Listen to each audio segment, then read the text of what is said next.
Саламатсыздарбы? Дүйнөлүк жаңылыктар топтому менен тааныштырып, Нияз Ашматов.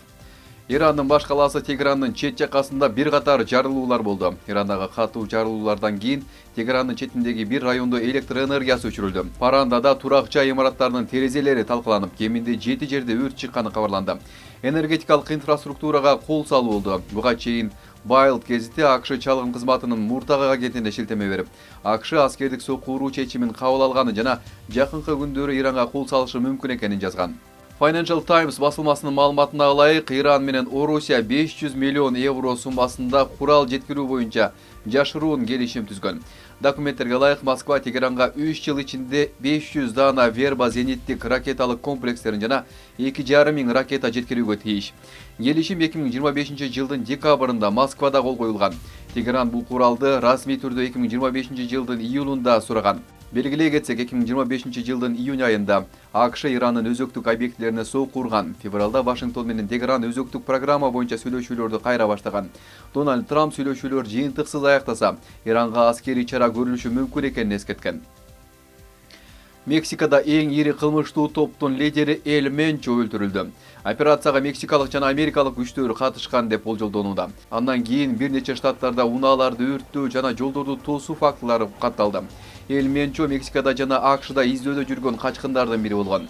Мексика жогорку деңгээлде кооптуу абал жарыялады. Халиско жаңы муун картели болсо жооп иретинде согушкерлерин толук мобилизациялоону жарыялады. Халиско жаңы муун картелинин согушкерлери Мигель Идальго и Кастилия эл аралык аэропортунда учактарды өрттөй башташты. Тынчсыздануу Халискодон Веракрузга чейин 9 штатта жайылды. Бардык каттамдар жокко чыгарылды. Ал эми туристтер өлкөдө калууда. Мексиканын Халиско провинциясында баңгизат барону Немесио Осегера Эль Менчо деген кайманат менен белгилүү болгон аскердик операцияда өлтүрүлгөндөн кийин унаалар жана имараттар өрттөлдү. Бул тууралуу жекшемби күнү Рейтер агенттигине операция менен тааныш өкмөттүк булактар билдирди. Мексиканын коргоо министрлиги атышууда Осегера оор жаракат алып, Мехико шаарына учуп баратканда каза болгонун билдирди. Мурдагы полиция кызматкери Осегера Халиско жаңы муунунун күчтүү картелинин лидери болгон. Мексика өкмөтү Трамптын администрациясынын кысым көрсөтүү кампаниясынан, анын ичинде түздөн-түз кийлигишүүсү коркунучунан кийин жергиликтүү банги картелдерине каршы катуу чараларды көрүп жатат. Вашингтондагы Мексика элчилиги жекшемби күнү АКШ операция үчүн маалымат бергенин билдирди. Операция зордук зомбулук толкунун баштагандан кийин жекшемби күнү коопсуздук күчтөрү абадан байкоо жүргүзүштү. Социалдык тармактагы видеолордон жана сүрөттөрдөн унаалар өрттөнүп, асманга кара түтүн чыгып жатканын көрүүгө болот.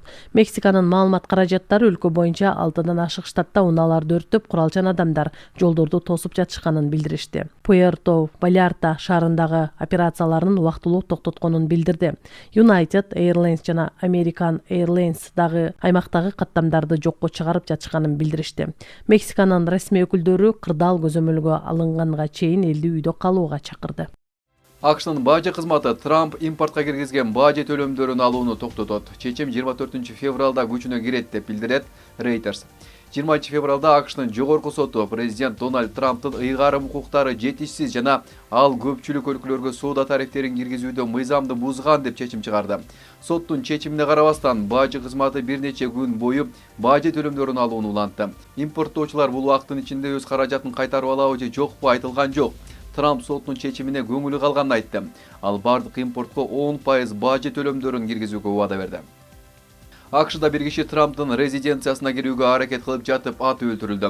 Бул тууралуу Американын жашыруун кызматынын өкүлү билдирди. Алдын ала маалыматтарга караганда, Флоридадагы Мар-а-Лаго конушунун түндүк дарбазасынан болжол менен 20 жаштагы жаш жигитти байкашкан. Ал ошол жерден аты өлтүрүлдү. Анын жанынан мылтык жана күйүүчү май куюлган баллон табылган. Ал адамдын ниети белгисиз. Окуя учурунда Трамптын өзү резиденцияда болгон эмес.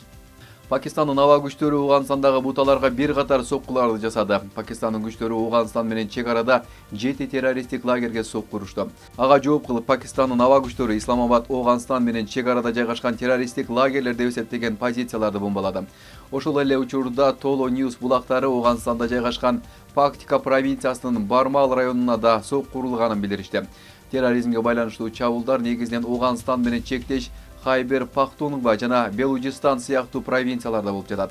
Бул аймактарда Пуштун жана Белуч элинин кызыкчылыктарын коргойбуз деп ырастаган ар кандай куралдуу топтор жайгашкан. Жакында Украинанын президенти Владимир Зеленский менен Орусиянын президенти Владимир Путин жолугушуп бир чечимге келиши мүмкүн. АКШнын президенти Дональд Трамптын катышуусундагы 3 тараптуу саммит жокко чыгарылган жок деп билдирди АКШнын президентинин атайын өкүлү Стив Уитков Fox News каналына берген маегинде. Уитков Трамп жолугушууга натыйжага жетүү мүмкүнчүлүгүн көргөндө гана макул болоорун баса белгиледи. Уитковдун айтымында аймактык талаш тартыштардан улам согуш уланууда жана тараптар дагы деле бир пикирге келе алышпай жатат. Британия Украинага аскерлерин жиберүүгө даяр. Британиянын коргоо министри Джон Хелли тынчтык келишиминен кийин Украинага британ аскерлерин биринчи болуп жайгаштырууну көздөп жатканын билдирди. Бул согуш акыры бүттү дегенди билдирет деп жазган ал The Telegraph гезитине жазган макаласында. Хелли согуш 2026-жылы аякташы керек деп кошумчалады. CNN агенттигинин маалыматына караганда Украинада төрөттүн көрсөткүчү кескин төмөндөп кетти. Башкача айтканда, жалпы төрөттүн көрсөткүчү бир аялга бир баладан төмөн түштү. Бул дүйнөдөгү эң төмөнкү көрсөткүчтөрдүн бири. Салыштыруу үчүн айтсак, ал Европа биримдигинде 1,4, АКШда 1,6 түзөт. Бул катастрофа, эч бир өлкө элсиз жашай албайт, деди демограф Элла Либанова. Анын айтымында демографиялык кыйроо согуштун түздөн-түз жоготуулары менен ого бетер күчөйт. Толук масштабтуу кол салуу башталгандан бери Украина бул жол менен 10 миллион адамды жоготту. Ага каза болгондор, качкындар жана оккупацияланган аймактардын тургундары кирет. Түндүк Кореянын жумушчу партиясы Ким Чен Ынды кайрадан башкы катчы кылып шайлады. Делегаттар 5 жылдык мезгилдин жыйынтыктарын жогору баалап, комплекстүү социалисттик курулуш, экономикалык өнүгүү жана коргонуу жөндөмдүүлүгүн чыңдоо программаларынын аткарылышын белгилешти. Ким Чен Ындын кайра шайланышы анын партиянын жана өлкөнүн жогорку лидери катары макамын бекемдейт жана делегаттардын айтымында саясий багыттын уланышын жана мамлекеттин андан ары өнүгүшүн камсыз кылышы керек. Американын түндүк чыгыш жээгинде кар бороону болду. Делавер, Массачусетс, Нью-Йорк, Нью-Джерси, Пенсильвания жана Род-Айленд штаттарында өзгөчө кырдаал жарыяланды. Синоптиктер калың кар жаашы, шамалдын ылдамдыгы секундасына 31 метрге жетери жана Атлантика жээгинде суу ташкыны болушу мүмкүндүгүн эскертип жатышат. АКШнын түндүк чыгыш жээгинде кар бороону болду. Улуттук метеорология кызматы дүйшөмбү күнү көптөгөн аймактарда кардын калыңдыгы 60 сантиметрге жетиши мүмкүн деп эскертти. Казакстанда полициянын дрондору Алматыны кайтарууда. Алматыдагы дрондор атайын жарыктар жана үн күчөткүчтөр менен жабдылган.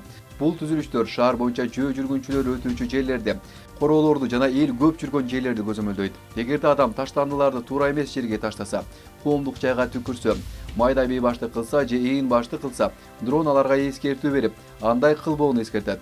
Алматы бийлигинин айтымында дрондор эреже бузуулардын алдын алуунун жаңы жолу болуп саналат. Адамдарга эрежелерди сактоого жана шаарда тартипти сактоого жардам берет. Терминатор мындан ары илимий фантастика эмес. Кытай чыныгы робот армиясын иштеп чыгууда. Кытайдын аскерлери согуш учурунда колдонуу үчүн адам сымал роботторду активдүү чыгара башташты. Алардын чыныгы согуштагы жүрүм-туруму жасалма интеллекттин жардамы менен симуляцияланып жатат. Келечекте роботтор чалгындоодон баштап чабуул операцияларына чейинки фронттогу тапшырмаларды аткара алышат. Бул катардагы жоокейлердин ролун төмөндөтүшү мүмкүн. Бүгүнкү күнгө алынган маанилүү жаңылыктар топтому мына ушулар болду. Саламатта калыңыздар.